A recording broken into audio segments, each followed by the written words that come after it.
Opportunities in real estate, how to sell estate property. That's our topic today. Let's get started right after this.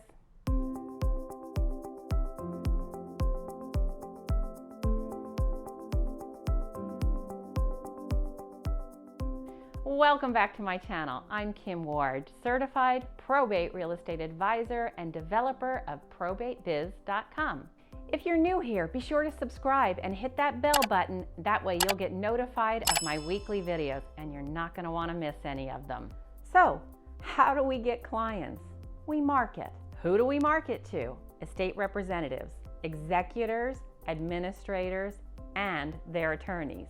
I've developed a systematic plan to make things as simple as possible with the marketing. I have a plan on letters that go out, emails, and phone calls with scripts that help me to remember what do I want to say to people, because we all know when we pick up that 500-pound phone and someone answers, we kind of freeze. So I developed scripts, even for myself. Even after all these years I've been doing it, it's great to have the scripts to give me something to talk about once that executor or administrator or attorney answers the phone. And my system has two paths. One is the executor or administrators, the actual clients, and the second one is their attorney. I make sure that the attorney is aware that I am in contact with their client. I even call the attorneys.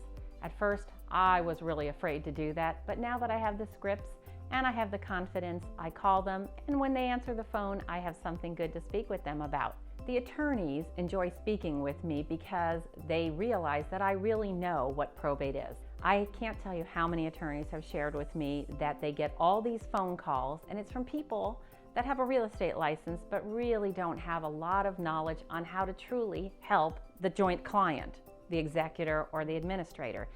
And what they really like about having someone like me who can truly help the client through the process is that they don't have to do the real estate side of things. They want someone that they can trust to do the paperwork properly.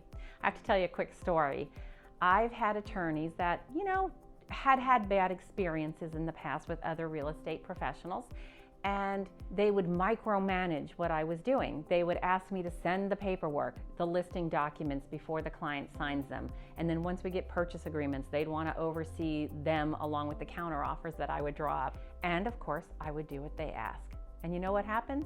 They realize I do know what I'm doing, and the next time I work with them, they don't micromanage me.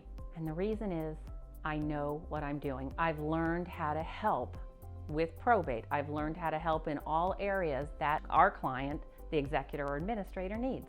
And just as important, I'm very clear about what roles are not mine. What roles are the attorneys? And sometimes we work in conjunction with each other, and that even builds a better relationship with the attorneys. I recently met David. He's an attorney here in San Diego, and he introduced me to a client within the first week of having met me.